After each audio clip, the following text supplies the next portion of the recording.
De retour sur le plateau de l'Africa Newsroom et nous sommes toujours en compagnie de notre invité, Monsieur Germain Onogo, et de nos éditorialistes Gratien Rukindikidza et Daouda Tall. Un mot d'économie à présent avec le résultat net de la filiale camerounaise de la banque panafricaine Ecobank qui a connu une légère hausse. Alors l'institution financière a enregistré un bilan net de 6 386 milliards de francs CFA en 2015 contre 6,05 milliards en 2014. Les autorités d'Ecobank tablent d'ailleurs sur des meilleurs résultats pour l'exercice 2016. Les précisions d'Oumou Kalsoumba.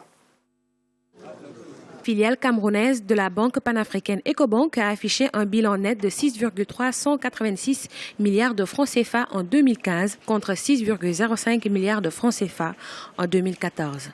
Ecobank Cameroun a consolidé son rang de quatrième banque du pays avec un résultat net de 522,4 milliards de francs CFA à la fin de l'exercice 2015, soit une hausse de 19% par rapport à l'année précédente. Cette compétence de l'institution panafricaine est étroitement liée à l'augmentation de sa clientèle. L'environnement bancaire est quand même assaini, et Ecobank étant une banque à réseau, il gagne déjà sur son intégration assez forte au niveau du Cameroun et capter les flux qui viennent de son réseau international, en particulier panafricain. Et j'ai l'impression quand même que l'économie du Cameroun est en croissance. La plupart des banques font quand même de bonnes affaires. Les actifs de la banque panafricaine Ecobank Cameroun ont progressé de 27% en 2013. Durant la même période, l'institution financière a enregistré 23 000 nouveaux clients. Son rendement par action a quasiment triplé, passant de 13,1% à 31,7%. Cela lui a permis d'ailleurs l'attribution des dividendes aux actionnaires avec un taux de 150%.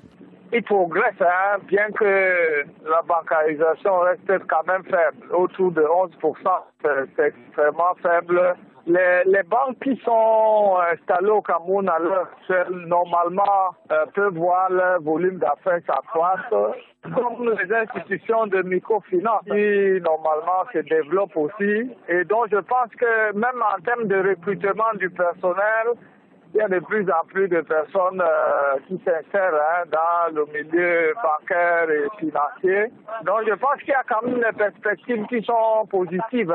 Les responsables d'Ecobank Cameroun prévoient une augmentation du bénéfice pour l'exercice 2016. Ils comptent mettre en œuvre une stratégie de densification du réseau Ecobank Cameroun et parallèlement faciliter à sa clientèle un accès facile au crédit avec des taux de remboursement raisonnables. Monsieur Onogo, Ecobank est en train de gagner la confiance des Camerounais? Oui, Ecobank a compris le problème du Cameroun. Le Cameroun, comme l'expert financier Babi Kassana venait de le dire tout à l'heure, c'est terrible. Le Cameroun n'a même pas 15% de taux de bancarisation. Vous voyez un peu tout le monde qui reste à côté de la plaque. Alors, Ecobank, qui à la base, il faut le dire, est une société coopérative, a donc gardé l'esprit coopératif dans son développement fulgurant et aujourd'hui peut proposer une alternative crédible dans le domaine de la banque de premier ordre aux Camerounais qui sont exclus de ce secteur en simplifiant les conditions d'accès aux services bancaires de premier ordre et en simplifiant aussi les conditions d'accès au crédit. Donc avec ça, ajouté à ce qui a été dit dans le reportage, c'est-à-dire le vaste réseau panafricain d'Ecobank, qui naturellement fait bénéficier des retombées au niveau de la filiale camerounaise, c'est tout à fait normal qu'Ecobank progresse de cette manière. Voilà. Daouda, donc Ecobank qui réussit son pari au Cameroun, elle est bien sûr présente dans d'autres pays africains. Est-ce que son atout finalement, comme vient de le souligner M. Onodo, c'est de proposer des spécificités qui correspondent aux diverses populations? Oui, c'est déjà une banque panafricaine, c'est-à-dire que parfois, vous êtes sûr de... C'est un réseau qui est dense en Afrique. Or, si vous êtes, je ne sais pas, en Côte d'Ivoire ou dans un autre pays, au Sénégal ou ailleurs, et que vous avez la filiale de la Société Générale française, que vous vous déplacez dans un autre pays comme le Cameroun, peut-être que vous aurez quelques soucis. Peut-être que ce sera plus simple d'avoir un compte Ecobank ivoirien, sénégalais, etc., quand on se déplace au Cameroun, parce que le réseau, il est dense, déjà, ou ailleurs, hein, ou dans d'autres pays. Donc, en ça, cela tient au fait que l'identité de la banque, c'est une banque panafricaine. Maintenant, je pense aussi qu'il y a des Africains qui ils connaissent du coup les réalités et donc ils développent, comme vous le disiez, des produits adaptés.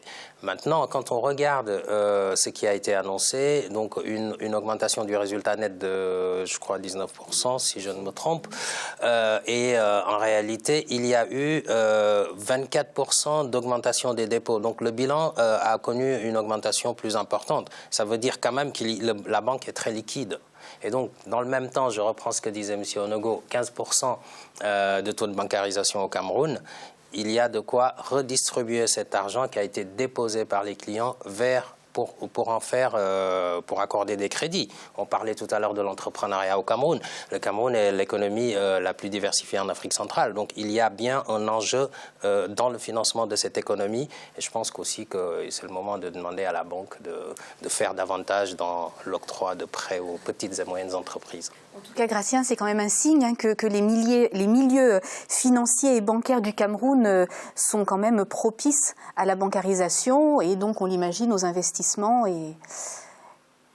Oui, il y a de quoi financer les investissements, mais le problème est resté le même, c'est que ça finance quelques gens, quelques personnes, quelques entreprises qui ont pignon sur eux, comme on le dit, qui sont, disons, qui montrent des garanties.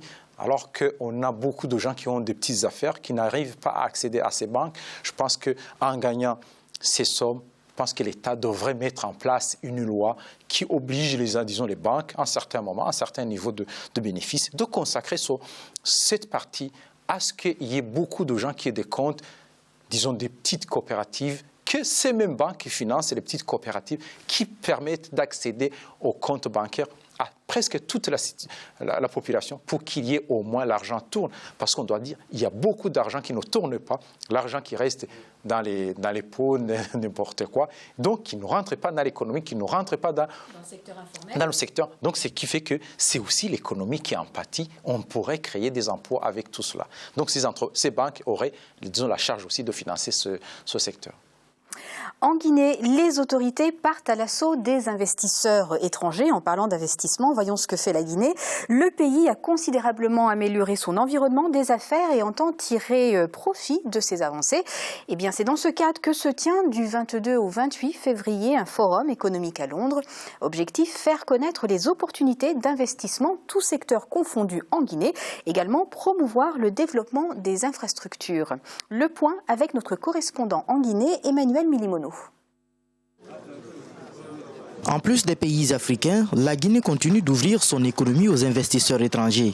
Pour reconstruire un cadre économique compétitif sur les ruines de l'épidémie d'Ebola, les autorités guinéennes vont à l'assaut des investisseurs britanniques à l'occasion d'un forum d'affaires qui se déroule du 22 au 28 février 2016 à Londres. Cette rencontre s'inscrit dans le cadre du soutien, la promotion et la facilitation des investissements locaux et étrangers en Guinée. Londres a la place financière la plus grande dans le monde.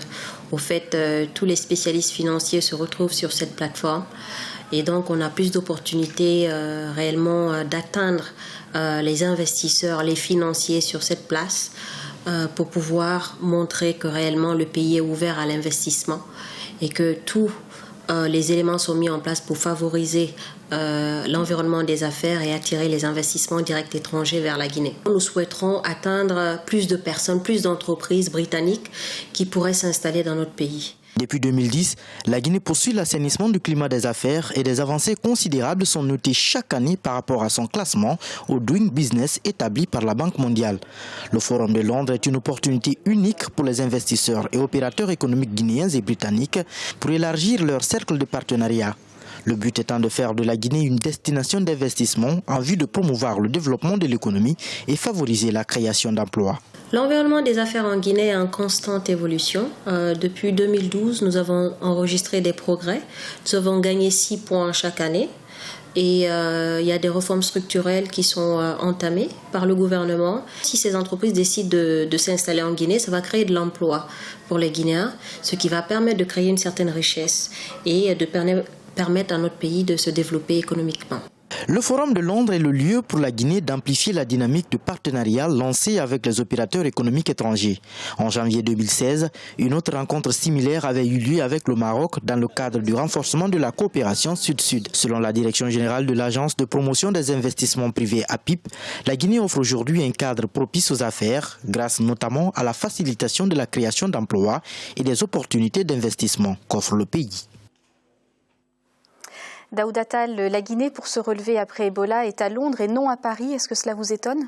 Non, ça ne m'étonne pas. Je pense que ça fait partie de la promotion de l'économie guinéenne, d'une certaine reprise après Ebola. Et c'est tout à fait normal que les pays puissent exporter pour aller à la recherche d'investissements directs étrangers. Donc à ce titre-là, c'est bien. On connaît en plus la place financière que représente Londres. Il y a quand même des capitaux là. Donc ça serait fait ailleurs, je ne sais pas. Mais donc c'est positif, je pense.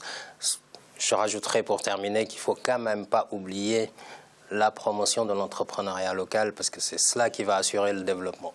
Monsieur Onogo, et pour en revenir au Cameroun, quelle est la place des investissements britanniques au Cameroun aujourd'hui ? Aujourd'hui, malheureusement, on ne peut pas dire que les investissements britanniques soient assez importants au Cameroun. Et je pense que les autorités camerounaises ont intérêt à regarder aussi de ce côté-là. Mais je crois surtout que la difficulté du Cameroun à pouvoir capter ce type d'investissement réside au niveau du climat des affaires, notamment sur le cadre juridique du développement des investissements au Cameroun. Ils n'ont qu'à faire des efforts à ce niveau et je pense que les choses iront rapidement dans le bon sens. Merci beaucoup. C'est la fin de ce débat. Merci beaucoup, Monsieur Germain Onogo, d'avoir participé à cette discussion. Merci Anne-Marie et bonsoir à tous les téléspectateurs. Merci également à vous, Gratien, d'avoir été parmi nous ce soir. Merci Anne-Marie. Bonsoir à tous. Merci à vous, Daouda, également. Merci Anne-Marie, un plaisir renouvelé. Bonsoir à toutes et à tous. Fin de l'Africa Newsroom. Nous vous remercions de votre fidélité. Retrouvez dans quelques instants le journal de la rédaction.